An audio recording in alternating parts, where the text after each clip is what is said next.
Il est bon de méditer, c'est certain. Alchimiquement, l'acte de méditation est très important. Cependant, il est faux de croire que toute l'évolution va se satelliser autour de la méditation. Si l'individu qui médite ne pense pas en même temps à calmer ses émotions en lui-même, ou à dépasser ses craintes, sa timidité, sa maladresse, ses imperfections, et de contempler bien en face son karma, de le régler et de donner à chaque homme la justice et l'amour qu'il faut, cet individu pourra méditer pendant des siècles, il ne se passera rien de spirituel. Donc, pour être un homme debout et qui marche vers Dieu et la liberté, il ne suffit pas d'avoir simplement les grandes oreilles ouvertes et de se dire « Maintenant que j'ai bien entendu, je vais appliquer la méthode ». Il n'y a pas de méthode. On ne peut pas aller vers Dieu par la méditation, c'est faux. C'est complètement faux. Il n'y a que l'ignorant qui croit que la méditation mène à Dieu. La méditation mène là où elle mène, tout simplement en satellite autour d'un objet de contemplation. Mais Dieu est autre chose qu'un objet à contempler. Dieu est votre propre nature.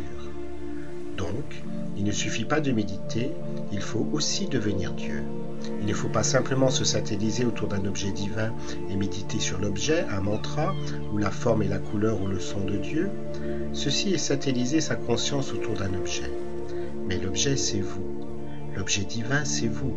Donc vous n'avez pas à satelliser votre conscience autour de vous-même, vous devez au contraire aller en vous-même et devenir ce vous-même. Automatiquement, la méditation n'est plus la méthode ultime, n'est pas la seule voie d'évolution, la seule façon d'aller vers de plus hauts plans de conscience.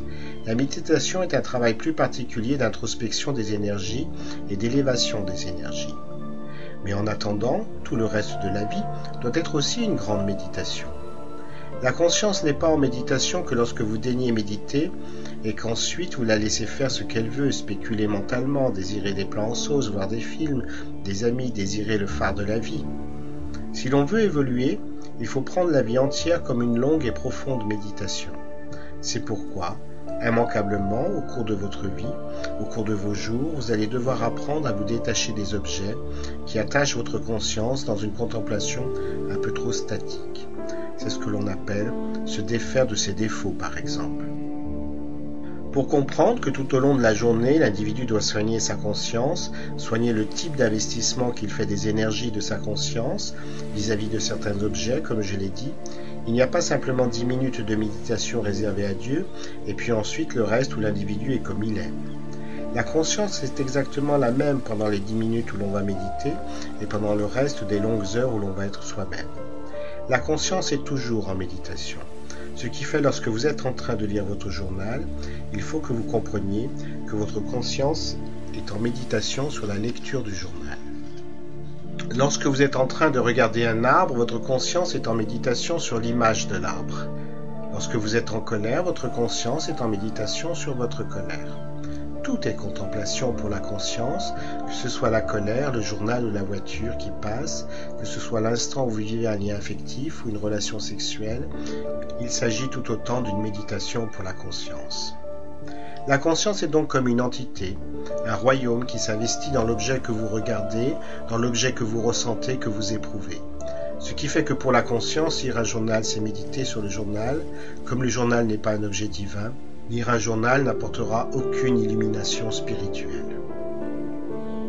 Donc, pour celui qui veut un petit peu non seulement dynamiser sa vie, dynamiser sa spiritualité, dynamiser sa conscience, il va lui falloir comprendre qu'à tout instant, le regard qu'il pose sur une chose, sa conscience médite sur l'image de cette chose. Si l'image est moi-même et que je soustrais mon image pour y mettre l'image de Dieu, ma conscience va méditer sur l'image de Dieu. Et comme l'image de Dieu correspond à la nature profonde de ma conscience, il va se passer une prise de reconnaissance. Et à ce moment-là, la conscience qui pendant un certain temps s'était habituée à regarder des choses qui ne sont pas divines et qu'elle avait crues, va rebasculer dans sa nature propre. Et c'est là où l'individu, où l'initié va dire « je suis cela ». À ce moment-là, pour l'initié commence le véritable moment de la restitution, de la réintégration divine. Tant qu'à l'intérieur de vous, vous n'avez pas entendu ce son, ce qui ne veut pas dire que vous devez tendre l'oreille et entendre quelqu'un chanter, « Je suis cela », cela va plutôt se traduire par la conviction dont je vous parlais, c'est-à-dire que profondément, en vous-même, vous ressentirez comme à fleur de peau que vous êtes une âme. Et vous n'aurez même plus envie que l'on vous appelle par votre prénom ou que l'on vous rappelle des souvenirs d'enfance. Vous aurez l'impression que l'on vous parle d'une autre personne qui n'a presque jamais existé, tellement elle est différente de ce que vous êtes maintenant. Lorsque vous aurez donc atteint cet endroit du champ et de la conviction, toutes les énergies qui pendant un certain temps, pendant des incarnations et des incarnations, sont allées vers l'extérieur, vont faire le mouvement inverse et rentrer vers l'intérieur. Ce qui fait qu'à un certain moment de la roue de la vie, il est dit que ce genre d'initié n'a plus besoin de s'incarner. C'est ce que l'on appelle un libéré vivant. Étant donné que le regard de son âme ne se porte plus sur les objets extérieurs, qu'aucun objet extérieur n'arrive à attirer son regard, même si le regard voit les objets, commence la restitution. Et cette restitution fait aller la conscience vers le haut, alors qu'à l'incarnation est un mouvement qui fait aller la conscience vers le bas. Si donc la conscience émet un mouvement vers le haut, le mouvement vers le bas va cesser complètement et l'incarnation n'est plus une nécessité. Elle peut avoir lieu quand même, elle peut être un moyen d'aider l'humanité à cristalliser certaines énergies, de servir l'humanité ou de servir un certain nombre d'hommes vis-à-vis desquels anciennement cette âme s'était engagée.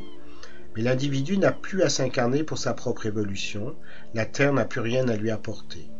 Tous les objets que la Terre recèle ne sont plus synonymes de pesanteur, ils sont dissous, la conscience peut commencer à monter.